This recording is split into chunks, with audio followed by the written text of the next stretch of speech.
The podcast has a video version available on YouTube or Spotify. You can also check us out on which YouTube to watch the show live. The audio version is available wherever you get your podcast.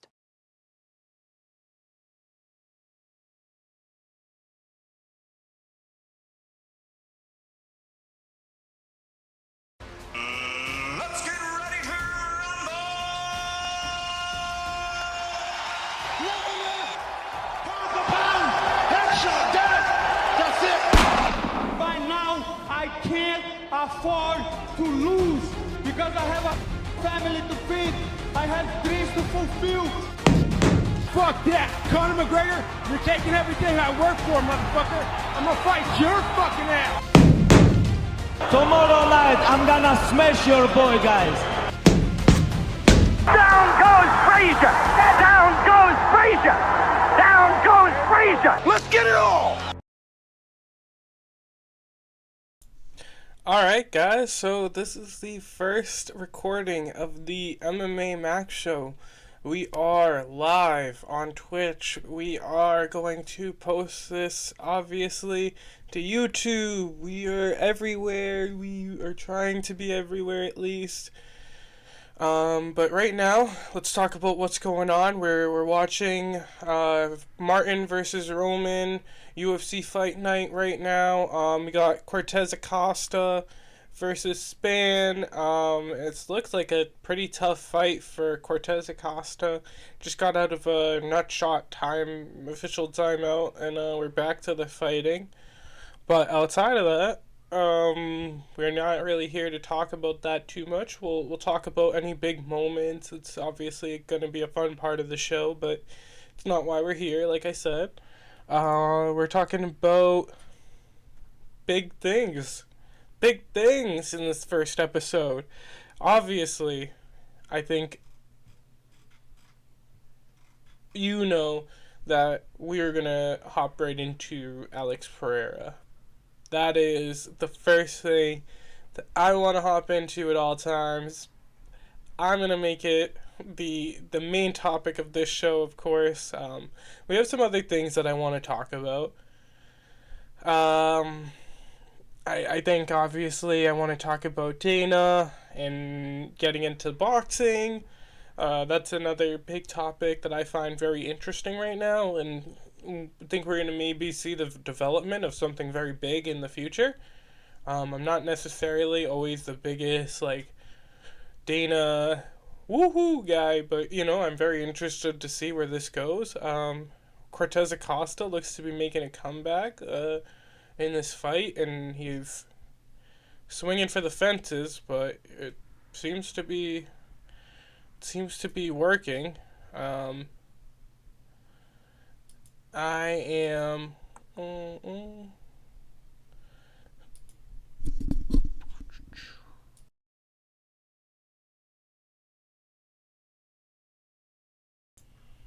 looking at the schedule upcoming. That's the first thing I want to go into. I think we got an official stoppage for Cortez Acosta. We got a jab hook that stops him, puts him to the ground, and he gets pounded on directly after to get the knockout. Looks like a very, very good win for him. I think he's going to keep his rank status and maybe move up. That's a good win. So like I said, we're going to talk about the UFC schedule upcoming, and then in the future, we'll hop into those big topics. We saw, or we're talking about Vettori versus Dolides. This is the rematch of them. Vettori got the win. He got the nod from the judges in the first matchup of the two. Now we're gonna see them rematch tonight. It's been a pretty good card. Decent amount of stoppages. Some fights that maybe weren't as interesting, but definitely not one to miss out on up until this point. And then I think Martin's always pretty interesting. I think it's gonna be marked down as a pretty good fight night card. So Coming up, we have UFC Fight Night London. That's going to be the Leon Edwards versus Sean Brady card. We have also Jan Blachowicz versus Carlos Earlberg. That'll be a pretty interesting fight to see how it shakes up for the future of the light heavyweight title fight or title contendership.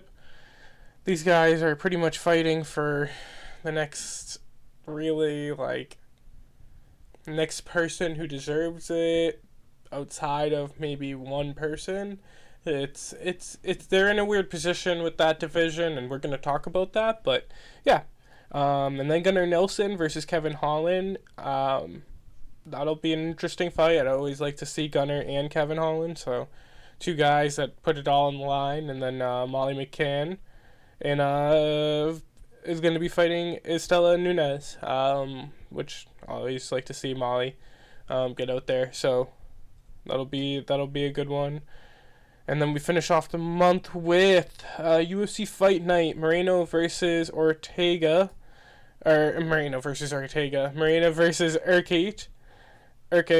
Steve Urquage. That'll be a good card. It'll be out of Mexico City, featuring Manuel Torres for fighting Drew Dober, and Kevin Gastelum versus Joe Pfeiffer. Calvin has been out for a while, so it'll be good to see him getting back in there. Same thing with Drew Dober. He's coming off a win, so that'll be an interesting fight to match up to see. A lot of good fights on that on that fight night, and personally, I always like a good fight night. I think we've had some good ones this month, and I think we're gonna have a couple good ones going out of it. And then the next card we're gonna have UFC 314 out of Miami, Florida. That'll be featuring some interesting fights, including Volkanovski versus Lopez for the featherweight belt. Obviously, we have a lot of things in the build up for that one that we're going to be talking about. We're going to hop into that later. Under that fight, we on the card we'll have Paddy Pimblett versus Michael Chandler. I think that'll be an interesting fight for everybody. Nobody wants to miss that one. So we'll definitely be talking about that, maybe putting some bets down. And yeah, I'll tell you where I'm at on that one. And then here, Rodriguez versus Patricio Pitbull. So that'll be a good one, and we'll see Air get back in there and maybe get back in the win column.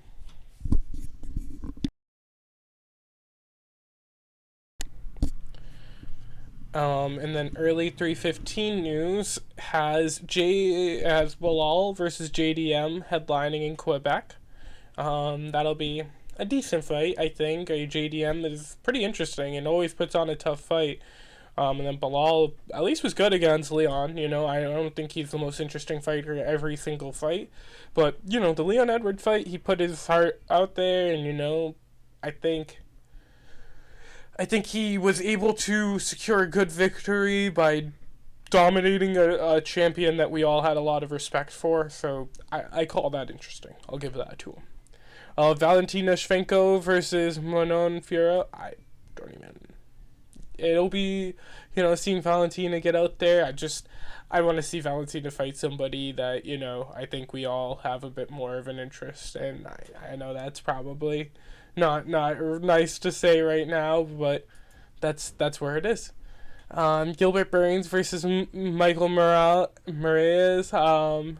That'll be a good fight to see Gilbert Burns get back in there. I think he's at a tough point in his career, but I'm very interested in seeing him get back. Alexa Grasso versus Natalie Silva. Jose Aldo versus Zahavi. And then Jessica Andrade versus Jasud Davicius.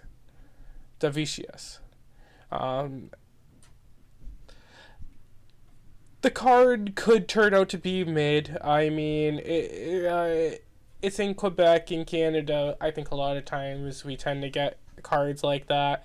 The Strickland card was, I think, the last one in Canada. Don't quote me on that. But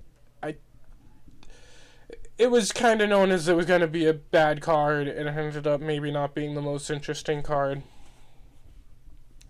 That's what it is. I think that's what we're going to get out of the out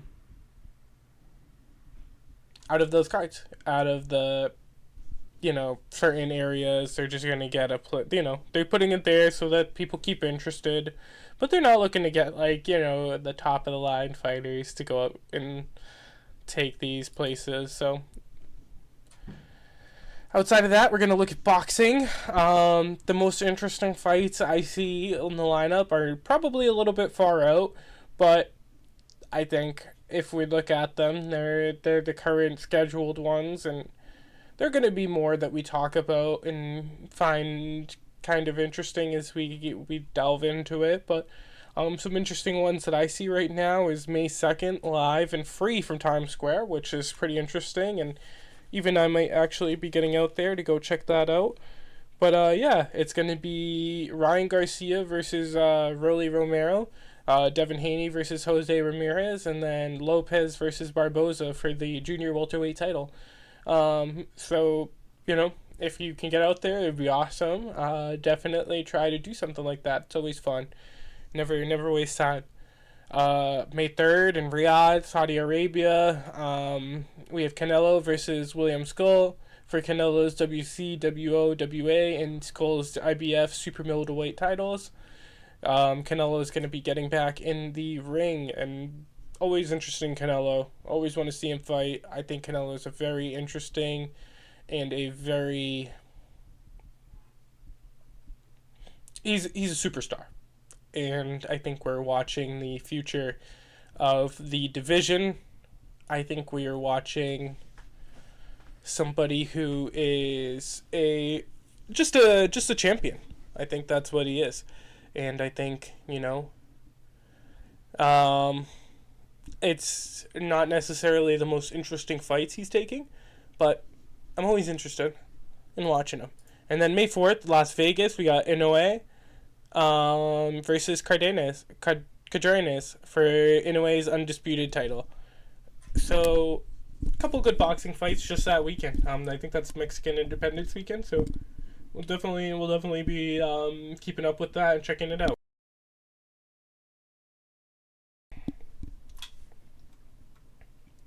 So we have, outside of that, just to follow up, for one fight championship, we have a Friday card that just passed. I need to check that out because I was busy at work. I usually try to, but sometimes I get a little busy, and the tickets come in. But we are going to take a look at 172 Takeru versus Rante in Japan. I really got to work on practicing these names. So write that down in the notebook. Things that I need to work on. But Rodtang in Japan on March 23rd. That's coming up soon. I think we all want to see. Rodtang get back in, and so that's going to be interesting. I don't know what time it's going to be based on the way that the website was displaying it. It might be 3 a.m. So check that out. Watch out. But yeah, so Rodtang's going to be in flyweight kickboxing. We got Sainchi versus Nuari for the interim featherweight kickboxing world championship. Superlex getting back versus Anene for the bantamweight Muay Thai world championship, and then Moraes versus Wakamatsu for the flyweight MMA championship. It's some more good fights on the card. I think that this is going to be one definitely worth checking out next Friday. So we are just going to hop right into the headlines and take that bull by the horn. Like I said, first thing, first, we're going to hop into Alex Pereira. What happened? Alex Pereira loses his 4th title defense to Magomed Ankalaev. He was off of his 4th straight fight, 3 of which took place, 4th straight win, 3 of which took place in 2024. Alex has taken his first loss since Izzy. That was pretty interesting to see his reaction to it, to see how social media took it. He's been seen as pretty unbeatable and unstoppable, so that was a pretty big king falling. So we'll see how that plays out over the next couple months, and he might get his rematch, he might not, but he's now 37 and in a weird position if he wants to return. The light heavyweight is more likely to have older champions than some of those lower weight divisions, but if you're looking at it from the perspective of somebody like Alex Pereira, who does rely on some sort of, he has the power, he has the skill, but he does rely on consistent speed and precision, and if his training and other things aren't as consistent as we've seen them be in the past, then he really might be not in the position that we typically see him in the next few fights. And like we saw him in this fight, we're used to somebody like it. We're not used to somebody like it, but we're used to Alex Pereira just being unstoppable, just being unbeatable, and we didn't see that. So congrats to Magomed on a dominant performance over one of the scariest championships. He was one of the scariest champions. He deserves the championship, and yeah, I think we'll discuss more about that later. But the next thing that we're going to hop into is Dana White is actually entering boxing. The reason I say actually entering boxing is Dana White has been talking about this forever. He's been putting his toes more in it as more money has been kind of hopping in, as the different interests and different groups have kind of started to take over. Dana White has talked about more being interested in the idea of boxing, but I think that that's something that we never knew what he was going to actually do with that. So it's interesting to see that he's finally doing it. I think it'll be good for boxing. Again, I am not like the biggest Dana White woohoo kind of person, but I do trust his ability to get people out there fighting. I do think he has the ability to run an organization and get something going for people to put their talents out there. I think boxers want to fight. I think they want to make money, and I don't think they're making money the way that they could. I don't think that he's necessarily the best for making tons of money, but he's the best for people who want to get out there and want to fight and want to get to the position where they can make money. And I think it does a disservice to say that Dana won't do that. I think other people might be able to do that as well as Dana, maybe even, better, but they're not doing it like Dana is right now, and I don't think we should be talking about a time where they are doing those kinds of things if they're not. So, I think more eyes, more money, more fights. I think that's great for boxing. We need to see bigger fights, though. I think that's the real thing. I don't think people need to see more low-level boxing. I think people need to see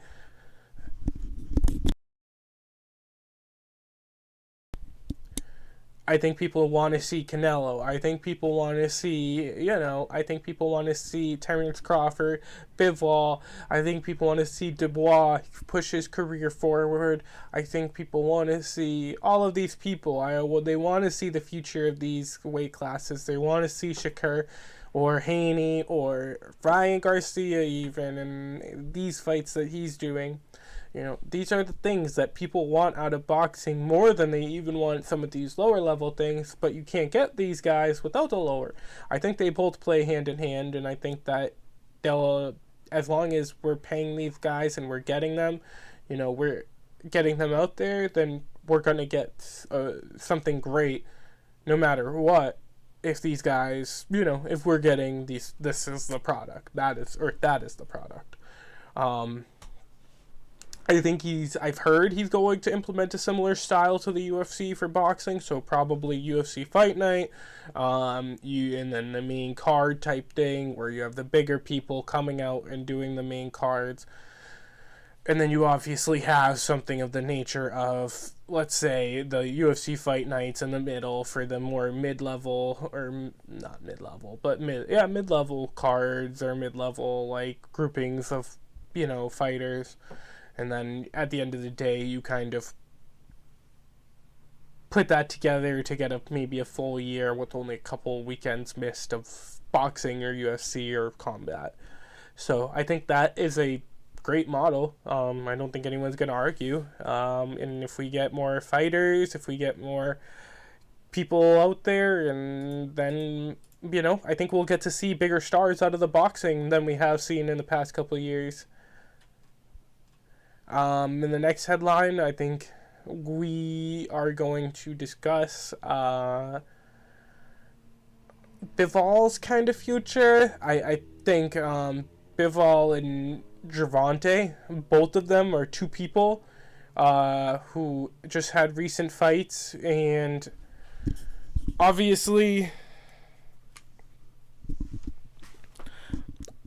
Bivol versus Benavidez was, a rematch, whereas Gervonta versus Lamont Roach was a kind of first meetup. It was supposed to be, I don't want to say it was supposed to be a tune-up fight, because obviously Lamont Roach is going to now show, or has now shown, that he's been under-respected and underappreciated in this time, or up until now, and going forward, I don't think we can do that anymore. I don't think we can put that disrespect on Lamont Roach's name, but I don't think that means that he deserves the whole idea or the whole argument of, like, oh, we should discount how much Gervonta dropped the ball. Gervonta was supposed to win this. It wasn't a tune-up fight, but that doesn't mean anything. It is the idea that if you're picking these fights with people who are not the top of the divisions, you're not picking people, you're picking people who are coming up to fight you in weight. I think it's obvious that, it's important to look dominant in these fights if you're going to try to solidify this status as one of the greatest, and, you're going to be selling out these arenas. So, I think that's where a lot of that difference lies. But for Benavidez versus Bivol, Bivol obviously secured the undisputed light heavyweight title. What is his future? Nothing is confirmed, really. I mean, we don't know if the potential for a rematch. There's been links to a rematch with Canelo. Canelo has money. He has sway, and he might be able to do something like that.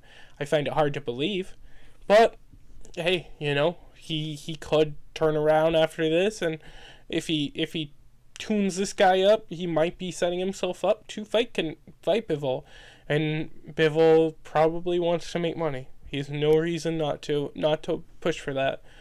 And then we have a match with Benavidez. Obviously, I've been saying Benavidez this whole time versus Bivol, in terms of the light heavyweight. It was Arthur Beterbiev. No disrespect to him, totally forgot. But yep, that was who he won the undisputed from. And Benavidez is who he's being linked to. He's been clearing the division and setting himself up to fight for this for a while. And now he's in position. Now we see him being linked to Bivol in a lot of different places. Well, Beterbiev kind of sits in the corner and wonders, how did he get the quick rematch and I didn't? A lot of people say Bivol deserved both wins and was dominant in that second performance. I don't know if I necessarily agree with that, but it's what's happening, and that's how it goes. Bivol's also in the position where he's the WBC is forcing Bivol to take the mandatory fight of Benavidez. This is, of course, an interesting matchup anyway, so I don't think anyone would mind that. Two fan favorites meeting up, and potentially there could be an undisputed championship on the line. Who doesn't mind that? I don't know necessarily if that's how that works, if it's the WCBC forcing it, but that, no matter what, between that, a tiebreaker with Beterbiev, all of them have a good ability to kind of come to fruition. The rematch with Beterbiev seems to be Turkey's preferred option, and he has so much sway that has a chance of happening. I think they probably have a good relationship, him and Arthur. Bivol won undisputed from Beterbiev back on the 22nd of February. They went all 12 rounds, just like they did in the first matchup. Also, we just got a knockout in the UFC Martin versus Roman. We saw an overhand right put down, and then some ground and pound for the ref to stop it. So good fight between the two fighters, and a quick stoppage in the second round with a backflip. It was Vallejos versus Choi. Choi got knocked out with the overhand right. So back to the podcast. So Gervonta is obviously in a very different position. He's coming off the loss-ish type draw that he had with Lamont Roach. It's being challenged by Lamont in the NYC State Athletic Commission, or whatever it's called, NYSAC. The city, but yeah, NYC is the city that Tank got his start in, and it's pretty insane to see him struggle so hard in front of an arena of such a large amount of people. Nobody expected it to be in this fight, and now we're seeing him kind of have to readjust his outlook on what his career was supposed to be, as I think some of these fights were supposed to be the setup for what his confidence would build up to be in some of the bigger matchup with the other names in his weight class, people like Devin Haney or these other people. But right now, I think that really took it for a bit of a spin. I don't think we're gonna see those things.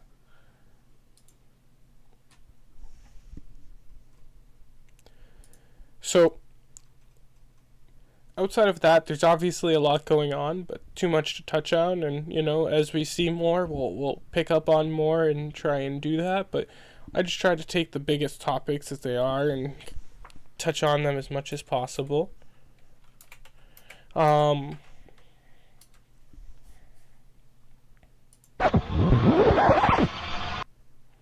So, we are doing a rewind.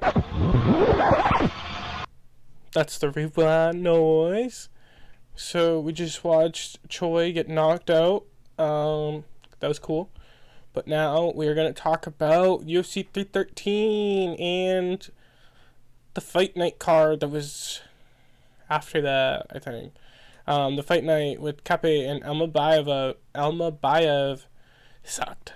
I would have done a quick summary, but I didn't really care about it in the first place. And then there was like the eye poke thing and all that other stuff. So I really just don't care about that fight card.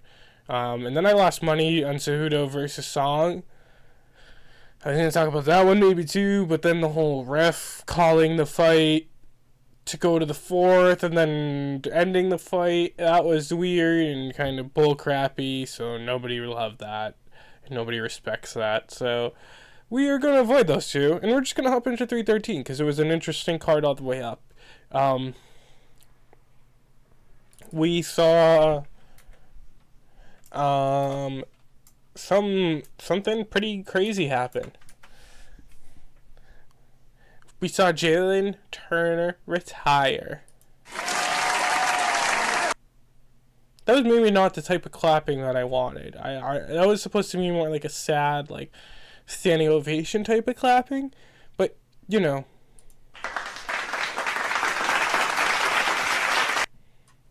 Maybe clapping just isn't the right beat at all. But, you know, all respect to Jalen Turner.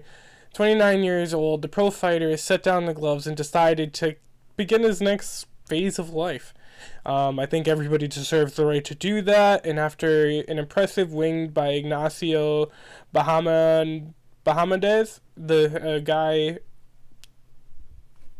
put on a great performance, submitted Jalen Turner early. He was incredibly aggressive, looked good standing up, looked good on the ground. And, you know, I think Jalen Turner has been put in a weird position in the division. He can't move up because I think he knows that he'd struggle with just the larger people. And then in his division, he has to keep doing these weight cuts that are going to get tougher as he gets older. He has only killers, and some of the fights just haven't worked out for him. So he decided to put down the gloves, but doesn't mean that it's over. You know, it doesn't mean that his career was bad. I loved watching his fights. He's been one of the best fighters that I've seen come up in the last couple years, and you know, it was fun watching him kind of start in the UFC, and then with my family, and then watching the development. Good luck in your next phase of life, Jalen Turner. And then we're going to talk about Amanda Lemos secured the decision win. It was a horrible fight to watch for me. Maybe it wasn't as bad as I remember it, but I did not care about anything in that fight. I can't lie. I watched it, so you're welcome. Thank you, I guess. Actually, that's what I should say, but yeah. Mauricio Rufy put a dent on the side of King Green's head when he hit him with a wheel kick. That was just absolutely insane. It sent his body like flying to the mat, completely limp. I'm talking dead. The dude was out. It was so cool from the idea of like we don't see it, but also like wicked insane from the idea of like you don't see bodies go down like that often. So it's always an interesting idea, like an interesting feeling, but you know, this is the fight game, and I loved watching somebody, you know, put their heart out there, and you know, it's sad that people take that kind of damage, but at the end of the day, you do get to see some of the greatest, you know, people in the world putting wheel kicks onto people's friggin' heads. Like, that's a win. That's a win for everybody, I think. Like, he's pretty much, you know, setting himself up to be like one of the biggest highlight reels of the year. So yeah. You got knocked the fuck out, man. Yeah, King Green got. You got knocked the fuck out, man. You got knocked the. Oops. Something else. Mauricio Rufy continues to do the weird nerd thing. I'm not into that. Like, as a nerd, as a podcast kind of dude, as an IT guy, I do BJJ, I do all the nerdy stuff that you could possibly do. I'm not at all, like, necessarily the coolest person in the world. I'm not a fucking, like, weirdo or a geek or anything, but it is what it is. I think it's weird.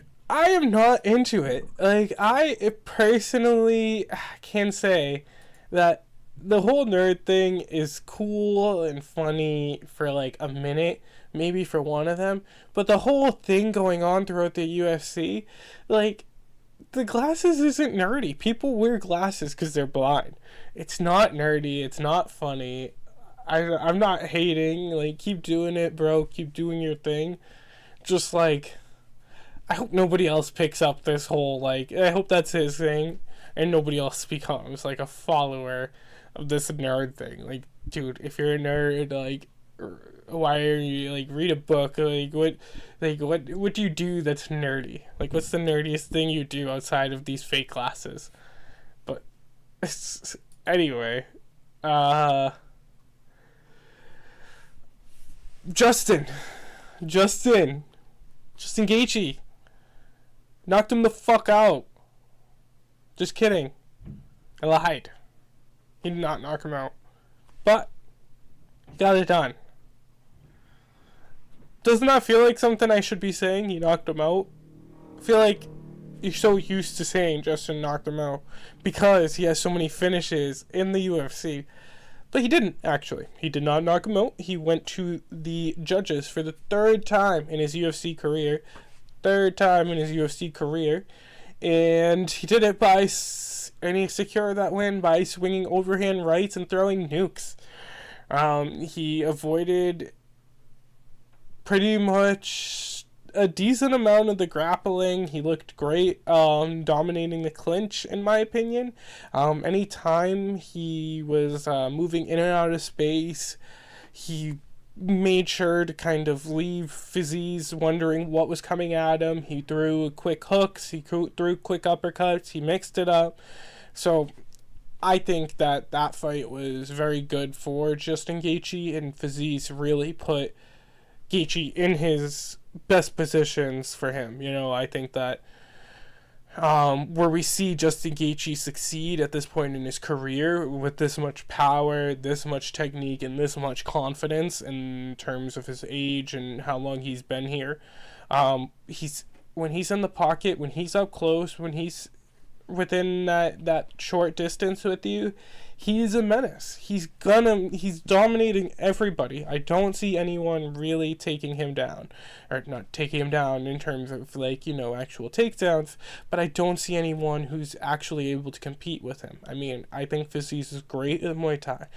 I don't think it should be understated how talented he is as a fighter, and he is dominating people like him, Dustin Poirier, who even, you know, I just think most people are going to struggle against somebody like Gaethje when he's in those positions. You know, people who can rely on other things, like grappling or like submissions, may be able to threaten him more because he's worried about the takedown. But I don't think that's naturally going to be something that always is present, especially if he's able to keep training that takedown defense and all of those other things that he was really showcasing in that fight, I think, in my opinion at least. But really, he was awesome. I noticed he looked incredibly athletic in the fight when fighting with the wrestling of Fizie's. He was doing all sorts of things to kind of negate that wrestling and just make it impossible for Fizie's to really take that and make it his kind of way of winning the fight. I think if we look at I think if we look at him, Justin Gaethje, coming off that knockout, everyone was worried about his chin. He took some damage in that fight, but kept pressing, was not too worried about the damage that he was taking, didn't look too fazed by anything. He was his normal amount aggressive. So that's great. I mean, that's really all we wanted out of this fight. I don't think at all that this should be considered a tune-up fight. And he went in there and he dominated it. And, I'm not saying that it's easy for either of them or easier for Gaethje. It was a short notice fight. This was supposed to be with Dan Hooker. I would have loved to see the fight with Dan Hooker. But, Gaethje didn't train for Dan. He didn't train for Fizie's. He trained for Dan and had to change the game plan. And he took this fight and just, really showcased that he really is one of the true talents of that division. And the lightweights are really stuck in a friggin' bunch of stand because there's so many good fighters there. None of them, there's no ability to move because you're fighting dogs all the way up.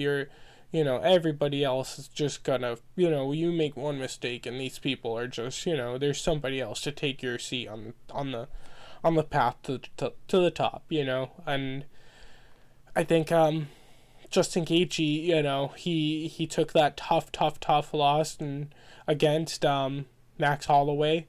I think we saw something really, really, really scary, and then we didn't even know how scary it was. I think we're seeing now that there's videos of Justin Gaethje just almost, not nearly, but almost as bad as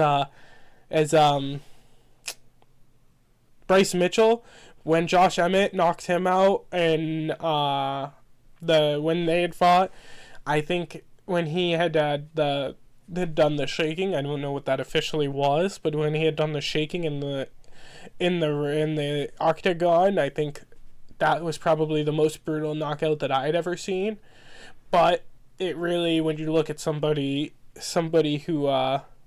like Justin Gaethje, who's such a popular household kind of name, so likable, so liked, it's crazier to see these videos now, so much later, of him just getting rolled over, the face and everything else. He looks gone, he is gone.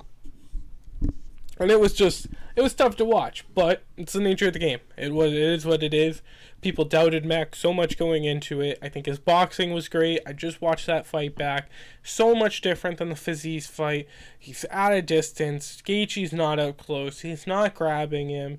He's backing up, and just keeping him at a distance. The pressure means nothing if you're able to just keep the damage, and that's what he did. Fizie's tried to meet Gaethje's pressure, and I think a lot of people try to do that, and Max Holloway is very, very successful at being a person who's able to not need to meet pressure in the way of just stopping it head on like an ox or like a bull. He does it in a way of he's going to make you pay for overstepping. He's going to make you pay for throwing something and not connecting, and throwing something and not actually, having your feet set. And that's where somebody like Max was just set up very well to go up against somebody who's not necessarily a boxer, but just a great all-around fighter like Justin Gaethje. So, I think Justin Gaethje, I loved watching it. It was great to see him get back in the win column, and I really want to see if he's able to just kind of make that next step, do what he wants to kind of do in his career.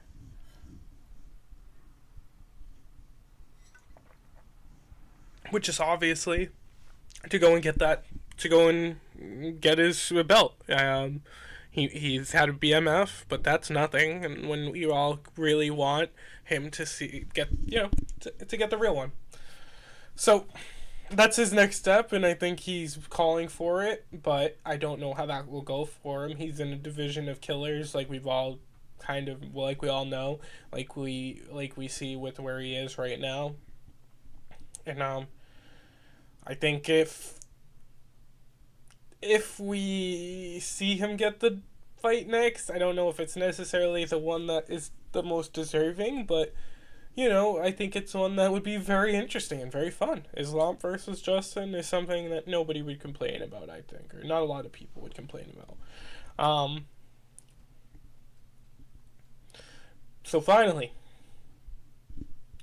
Magomed, he secures the belt. 2 years and a bit under 3 months after the draw with Jan, Magomed finally puts the doubters to rest. Magomed did not let the second opportunity slip.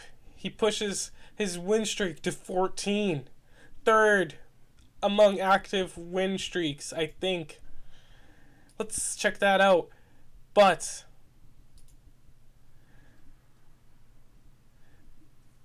this win is controversial by many accounts. It doesn't matter. It doesn't matter how dominant he is. It doesn't matter what he does. If he doesn't knock out the champion, or if he didn't just dominate it through, it was always going to be controversial.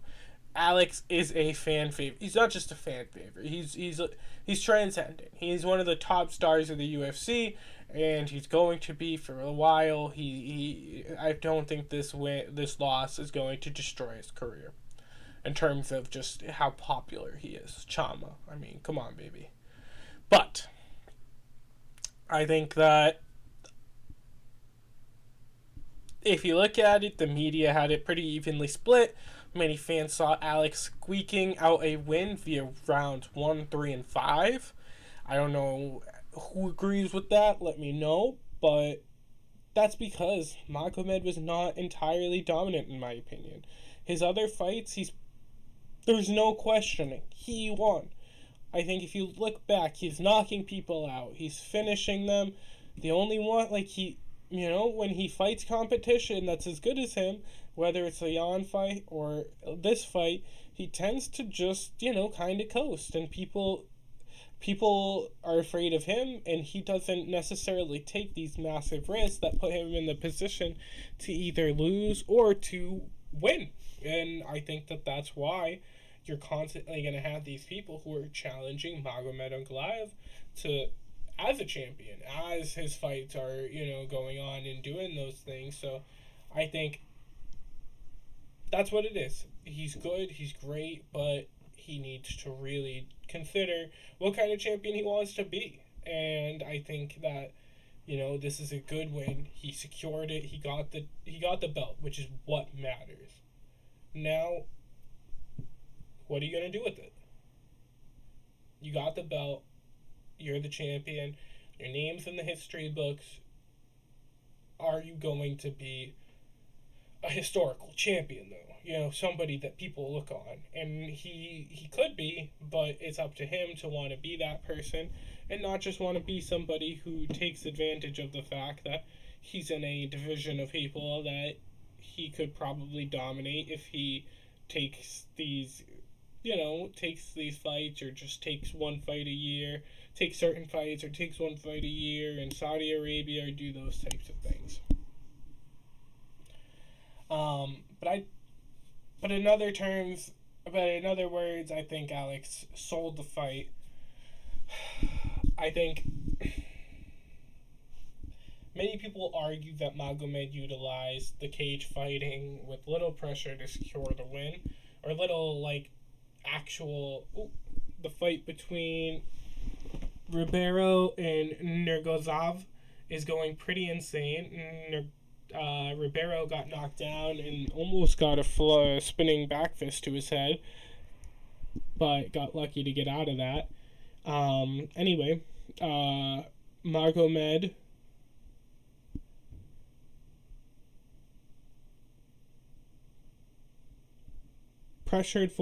Magomed pushed forward. He had a great amount of pressure with that. He did not look hurt throughout the fight, and Alex did. He took real damage. He got those leg kicks off. I know, I heard it, Joe Rogan, I promise. He did leg kick him. I don't doubt it. Don't trust me. He leg kicked him. But outside of that, he failed to really show anything. He defended the takedowns. But defending the takedowns is... and I wanted Alex Pereira to win. I want to put that out there. I did. I thought he won in the first when I first watched it through. I really am a fan of Alex Pereira. I have pictures with him. Like he's an interesting fighter. He's a fighter that we all respect, but he wasn't his normal self. He didn't do the things that he could have done to win if he had just put a bit more pressure in the one of the rounds that wasn't the second round. He could have easily secured this win, in my opinion. But Magomed never slowed down. Alex could not find a moment to take advantage of it. Magomed looked the same the whole fight. He kept coming forward. He kept hitting him. You know, he was good in the beginning. He was good at the end. He really is not insane in terms of everything that he can do, but he has a good skill set. He has good cage fighting.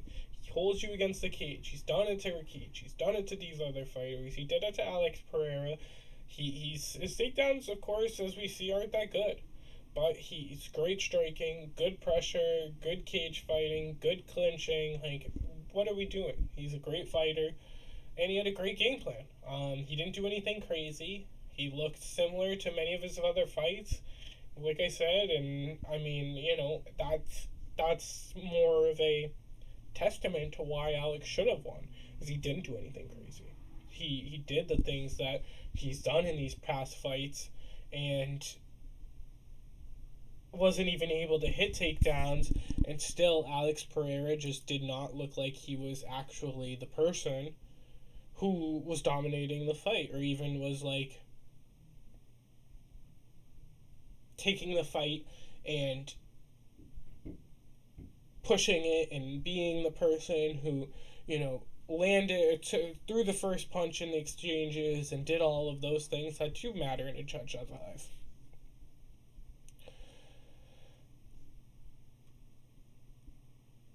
I think we knew Magomed likes cage work. He didn't, you know, he didn't do anything with it. He doesn't have to. That's the rule set. He's done it before. Alex should have known the game plan.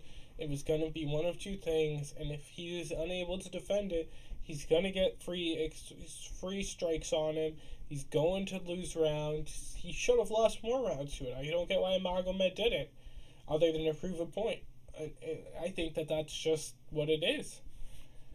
But Magomed deserves the belt, in my opinion. He's not necessarily the best champion or the most interesting, but he's there, he's the winner, and Alex needs to figure out what he wants to do, and if he wants that rematch in the first place, because that's really the next step for him, is figuring out what he wants to do. We just saw a good finish. We saw another finish by Ribeiro, who hits the Kimura on Nergozov and flips him over and ends up in top position and just hits the Kimura. Pushes his arm behind the back and bang, bang, boom, it's over, baby. But that is interesting and kind of gives us good timing to hop into our next part of the podcast, where we're going to start looking into some interesting things. One of the things that I want to talk about with this podcast is the whole idea of who are people fighting? Who should people be fighting? Kind of, I guess, for the reasoning of we all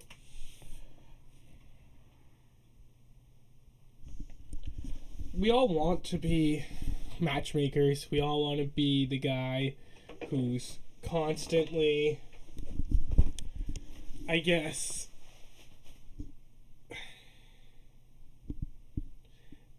knows what's going on. And the reason that I want to talk about this is because sometimes these fights just don't make sense. They shouldn't be happening, whether it's Canelo, whether it's the UFC, or any of these other things. Sugar versus Vera, or Jones versus Miocic. They're fights that just should not be happening. And I think it's on us to really solidify that we are talking about these matchmaking decisions, the business decisions behind it, that this is not the UFC. So this segment, I kinda wanted to just start something that really focuses on the whole idea of we are sitting here and picking the fights before, we're seeing what people want, we're constantly harping on these things, and then when they make the decision, we already know. We've talked about the reasoning of why they're making these decisions. We know what's going into each possibility and why they could happen, and that's what we want to avoid in the future. Is we want to give these people that we know why they are out here kind of making these decisions, whether it's Canelo or these, like I said, other people. I'm not here to pick on anyone specific, but if it is Canelo or if it is someone else, then it is, and we're gonna talk about it. So I think that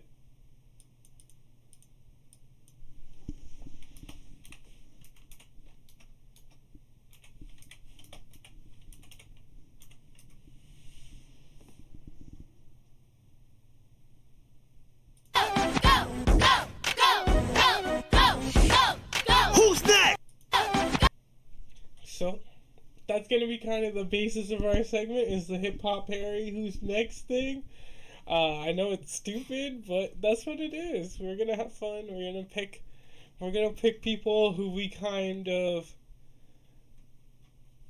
feel like should be in a weird position. It's not obvious who their next matchup is.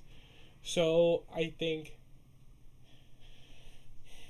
two fighters are going to be the basis of this whole segment, and I think that that's obvious because I've kind of posted on social media and other places, but it's going to start with Justin Gaethje. Justin is, as we said, he's looking for a belt opportunity again. Justin is tweeting that he deserves to fight for the belt next. I don't know if I don't know if I agree that he deserves it off of a rank 11 win. I think it's essentially the same thing that Dustin Poirier did after getting head kicked by Justin himself to get that belt, being kind of fast-tracked off that BSD win versus Benoit. I don't think that necessarily just put Dustin Poirier in the position for the win. I think that Dustin Poirier versus Islam was a good fight. I don't necessarily know if I agree with everybody in terms of, oh, it's such a great fight, and Dustin Poirier was so much heart on the line. I watched the fight in person. I was in Newark, and the fight shouldn't have happened. I think it should have been somebody else there. They needed someone to fill up the win column for Islam, in my opinion, and it did. It did what it had to do. I mean, it was Sean Strickland versus Israel Adesanya, and what it should have been. The guy who should have been dominating, getting dominated, and the guy who should be dominating. They knew what was going to happen, and they did it. So, outside of that, I think that, I think Islam is obviously one person that Justin kind of is in the position to fight, and maybe could be fighting next. I don't know if he should be, but he could be. Outside of that, I think Arman is a very deserving lightweight contender for the belt fight. But I do understand that he's probably going to be punished for his, potentially, but depending on how Dana White views his issues that led to the card being canceled with him and with him and Islam, that might affect where he goes with the future of his career. So if that ends up being something that keeps him out of that immediate title contention, I think a fight between him and Justin Gaethje would actually be very interesting. I think it'd be a great way to decide if Arman is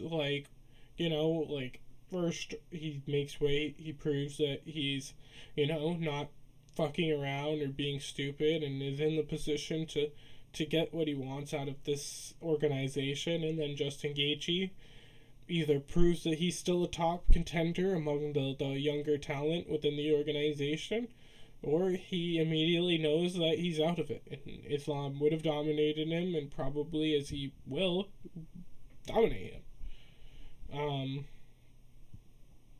But I think that Justin versus Arman would be one of the best clashes of the year. I think they're both incredibly athletic, hard-hitting, talented individuals that would put on a great show for everybody. And I think that that's a good possibility of what we could see next. And it sets up kind of what the other possibilities are, which is Justin versus Ilya or Justin versus Charles, for kind of the same reason. Ilya and Charles are both people who are kind of fending for chances to fight Islam, but none of them are really super deep into win streaks or any of those things. So a win over either of each other would be a great way to solidify being at the top of the division. So I could see Charles or Ilya kind of using a win against Justin Gaethje or vice versa to skyrocket their argument as to why they deserve it. And all of these fights, one of these fights plus a win against Dustin Poirier and 2 Fizie's wins would definitely win him a title shot regardless of the loss to Max. I think that he would definitely be deserving of that. He's put on great performances as he always does. He's beat people continuously, and if he took one of those fights and Islam took a fight in the meantime, it might set him up perfectly, or whoever he fights, to be in the position where Islam and them turn around and then fight each other when they're both already coming off of a similar kind of fight schedule. So that these setup fights before the Islam fight could be possible. He's obviously fighting for contention, but I don't necessarily know how much I agree with what that's going to turn out to be. And so, as a result, I think one of these fights could possibly turn out to be the reality whilst Islam fights one of these other guys, or just, takes time off and then meets him. But either way, one of those things are a possibility. So, the next fighter that we're going to talk about is Magomed Ankalaev. I think it's obvious that it's possible that he just gets an immediate rematch with Alex Pereira, but I don't think that it's just so 100% guaranteed that we should just describe it as the only possibility. I do think it's a large possibility, but also at the same time, Alex Pereira is 37 years old. He's obviously, he struggled in that fight, and we don't know where his head's gonna be at going into the next fight. It could be some time for him to take off. He took 3 fights in 2024. He's had 4 fights in the light heavyweight division, I believe, since he started in 2023. So I think the clear number 1 matchup is Magomed versus Alex. Alex needs to benefit from a redemption win against Magomed. He was looking to do crazy things with his career, and I think this really puts kind of a damper on some of those things. It doesn't stop them, but it does put but a little bit of a weird put him in a little bit of a weird position if he looks to go and make his name into some crazy combat sports, icon, and it's like coming off of a ugly, weird decision loss. I'm gonna go fight Alexander Usyk off of this weird, decision loss while he's defeating, Tyson Fury to become the undisputed heavyweight world champion. So, I think that ultimately, if we look at somebody like Alex Pereira, he would significantly benefit from being somebody who, kind of gets back out there and takes back his, belt. And then he could retire and move out, or just keep, doing the same thing and just fighting as much as he wants. But if he decides to take that break, which is a possibility, because some people might be able to convince him, the other matchup that is possible is Jiri.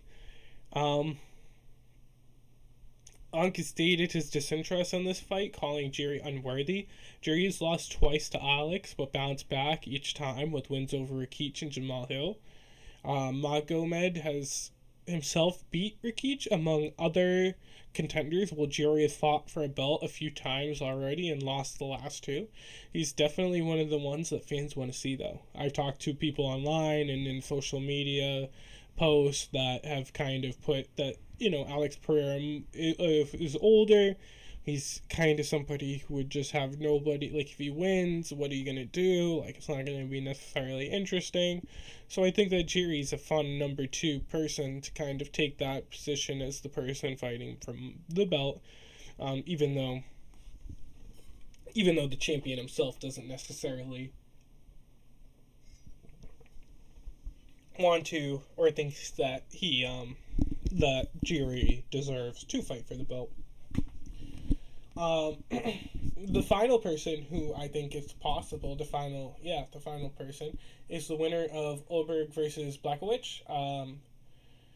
Carlos versus Jan are the only two left who are deserving, and they happen to be fighting soon. This could decide the fight after Alex versus Magomed rematch. If these guys fight and Jan or Ulberg wins, Ulberg has a decent record and still isn't fought Magomed, and Jan has obviously fought and gone to draw with Magomed, so both of them are in decent position to have a claim to the throne, whilst also being one of the only people left at the top of the division that hasn't lost to Magomed. So, yes, it's possible that one of these guys fights him, but if Jan fights him, I can't lie, it would be extremely boring, and I don't think many people would be interested. It's possible, but right now, I find that the least interesting out of all of them. Maybe Carlos, but Jan and him, I saw that draw, and it was not something I've decided I need to see in a rematch anytime soon. But that's just me. That's just me. I don't know.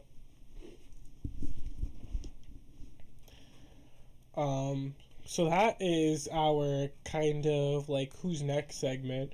I want to know what you guys think, though. I think for both of them, for Justin, if you're asking me, I think Justin versus Arman, or Justin versus somebody like that, would be the best matchup while Islam fights somebody, whether that be Arman, and then Justin turns around and fights Islam if he wins, or whoever wins in the fight of Justin versus that person. While Magomed, I'm looking at it, he's in a position where he can kind of pick, but I do think that he's not necessarily in the best position as a champion, especially just kind of coming off his first win. So I think that if we're looking at it, it's clearly Alex that's the most deserving. I think if anything goes wrong, I could see it being the winner of the Ulberg versus Blachowicz match, which is my least, I'm excited about, but it's kind of my most expected of what's gonna happen, sadly. But yeah, That's my... Keep? Who's next?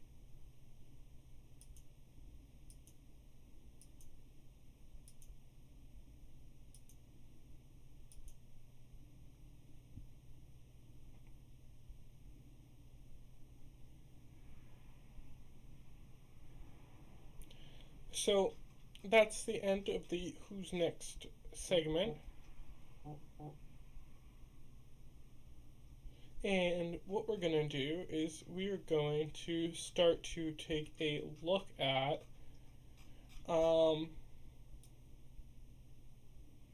just some other fun stuff to kind of finish off the show.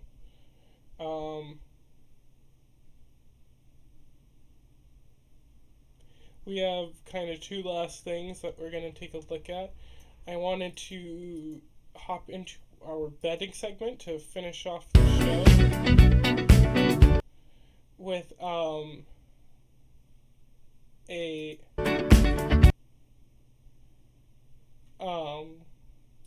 just a touch on the one fight championship, one FC fights that are coming up. So we'll do the bet segment first, and then we'll do one after that. Like the legend of the Phoenix. So that's our Get Lucky bet segment, sponsored by nobody except for Jacob, who's putting this whole show together and doing everything. Or Mac, the Mac, which is me, the Mac, the MMA Mac. So, we have Blackshear versus Gibson on the fight right now. Blackshear's on top. It's been a tough fight, actually, not tough to watch, but just good fight for round one. Already a knockdown, so we'll see where that goes. We're looking for a north-south choke at the moment, last 10 seconds. And the armbar attempt is failed. They're kind of just going back and forth with grappling. And yeah, sorry to kind of go into narrating mode, but that's what we did. So we're going to do the betting. So, of course, this segment is about our picks, and we go about responsibly betting on sports. We interact with followers and trends and just try to analyze these things for MMA specifically, and hopefully give you guys some good insight and advice into the future of what the sport has to offer, and what these making some money and what all that stuff has to offer. Obviously, this is not advice. I'm not that good at betting, and I can't be giving you guys anything that is. It's all up to speculation, so nothing is real. But Leon Edwards going into his fight with Sean Brady next week. He's coming in as a dog. I think, he's obviously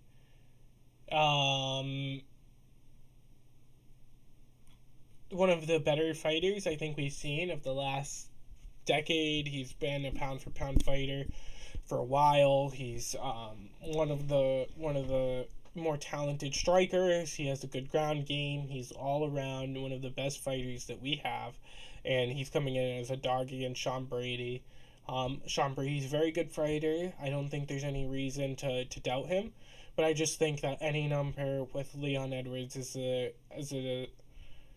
a dog is interesting. I don't know if I'm necessarily going to just take that as a singular bet, but a parlay with that is something that I could be very interested in. Maybe that mixed with, there's some good fights on that one. Let's take a look. You already have, you have Jan and Olberg and Holland and Gunnar. So, maybe something like Kevin versus Gunnar to end in finish, and then Olberg and Jan to go on the over with rounds, something like that. That's just something I threw together right there. But, something of that nature could be interesting to me. I don't know if that's a lock right now. I'll take a look at the odds and everything of that nature any of the bets that I really do love, I'll throw together and throw on social media for you guys, or I'll throw here. But right now, I like the number as Leon Edwards is an underdog. And then on top of that, another number that I really like is obviously Jan on that same card as an underdog. So maybe that's the parlay right there. One of them at least is so I think that's a lock right there in itself. Is the Leon Edwards and the Jan on the same card. Both dogs, for one versus Sean, one versus Carlos Solberg. Jan is older now. I definitely get that. He's fighting for the first time since 2023 with a tougher opponent, somebody who's kind of a young and up-and-coming person looking for a spot in the division. But Jan has consistently proven himself among the top light heavyweights when he's competed. He's not fighting for or he's not coming off an injury. It's not like he didn't fight for no reason. He just, things got canceled and things didn't work out, so that's what it is. So I am very, very much interested in that one as a whole right now, at least for the next coming week or two. And yeah, if you guys have any other lines or things that you're interested in, let me know. I really want to start getting as I learn more about some of the larger or the deeper the undercard fighters and all of those things. I'll be able to put in more of the bets on the whole card, and we'll definitely be going over more of those things. The other thing is as I learn how to bet on certain other organizations like One and Bare Knuckle, I'll definitely be doing that as well. And then boxing too. We're going to be putting in some bets and we'll be talking about those. So yeah, that's kind of our Get Lucky segment. It's going to be quick for this week, and then it'll be bigger for the cards that are a little bit longer, have more fights that are kind of worth tapping into. But yeah, we'll make sure we touch on that, and we also have some other fun stuff related to the betting, the futures, UFC, different stuff like that. But the last segment, as we said, was going to be the One FC segment. So let's talk about Rodtang. Obviously, that's the number one FC guy that we have to talk about. He's the most interesting guy in One. He's making his return to the ring or whatever they fight in per kickboxing. I think it's the ring, and I think we also just saw a finish in the UFC fight in round 2. Let's see how that came about. We saw Blackshear get another Kimura. Oh my god, I gotta start training this again in jiu-jitsu. These people are getting Kimura like crazy, making me feel like a whack. I've been doing arm bars and rear nakeds, but I guess that's not the meta right now. So yeah, another one. Good finish by Blackshear over Gibson. Yeah. So anyway, let's take a look. We have Rodtang coming in. He's going to be fighting versus the Japanese sensation, Takeru. His rise to fame has been nothing short of sensational. And as for Rodtang, his rise to fame has been nothing short of sensational. It's fueled the One Fight Championships growth. It's gotten me interested in it and helped to kind of bring me into looking at other Muay Thai fighters and things of that nature. I think a lot of people have found Muay Thai because of Rodtang and just gotten into the sport as a whole because of Rodtang. So, he's a great thing for the sport. I do think that he's in a weird position though. He's he's not necessarily the greatest Muay Thai fighter in the world, and he's not necessarily the greatest kickboxing person in the world, but he might be the most famous. So what do you do? I love watching him fight people like Superlek or DJ, Demetrius Johnson. When that happened, those fun, like, kind of celebrity fights, or those fun, high-level Muay Thai fights. They're very interesting with him. They don't all have to be for a belt. Maybe they can be for a belt, and he just keeps getting them because he's very special. But, Rodtang is super interesting, and he needs to be out there. He needs to be fighting in big fights with people that we know, so that we can kind of talk about him and have his name out there for this organization, because he's going to bring the next big stars out there and kind of make them the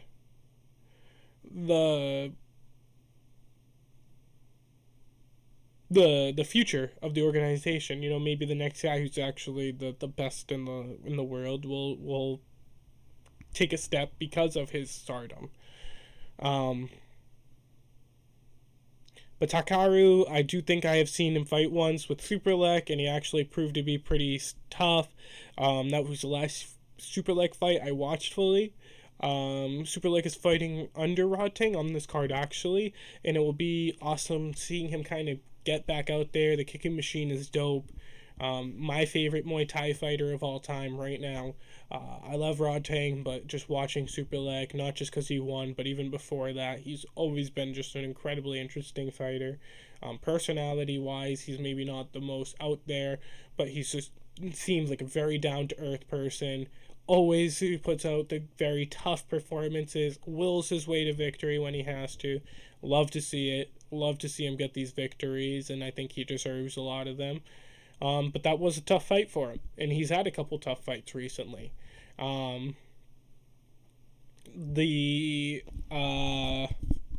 He's kind of struggled he's been able to get wins and stay the top Muay Thai fighter in the world, but he doesn't carry that same name recognition as somebody like Rodtang.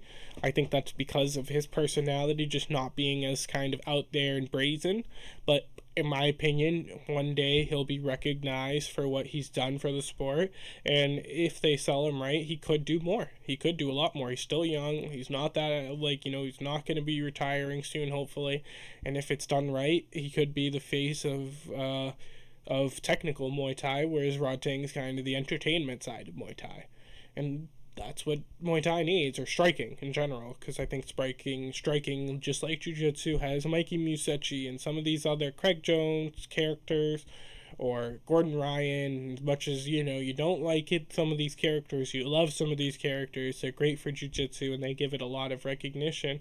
Just without even people watching the sport, it gets recognition. And these Thai fighters are going to be able to do the same thing, even without speaking English, and that's really important for these people to be able to earn that income so that they can kind of make that money and then travel to these Western countries and get that training that can kind of take the sport to the next level or take it even further. Superlek will be facing Nabil Anane, and will look to add another win to his streak. He has looked beatable, like I said. He's had some tough fights, but he continues to impress and will his way to wins.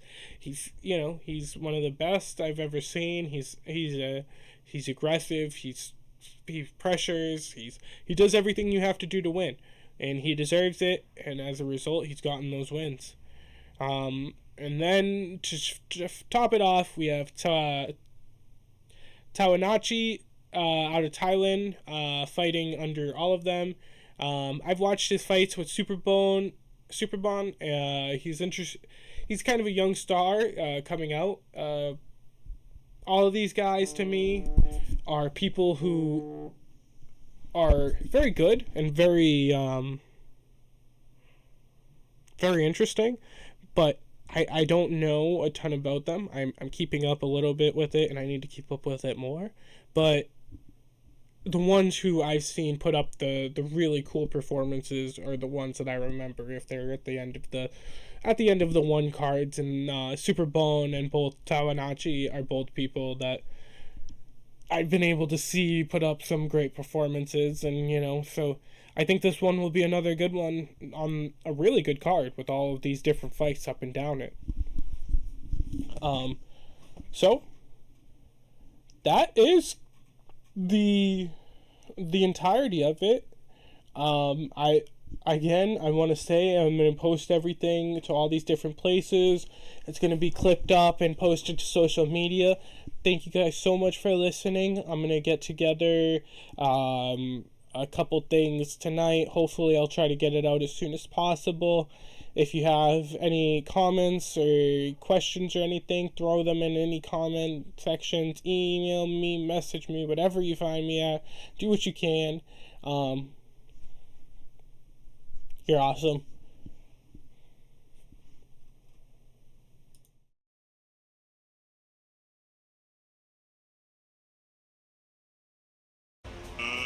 Let's get ready to rumble!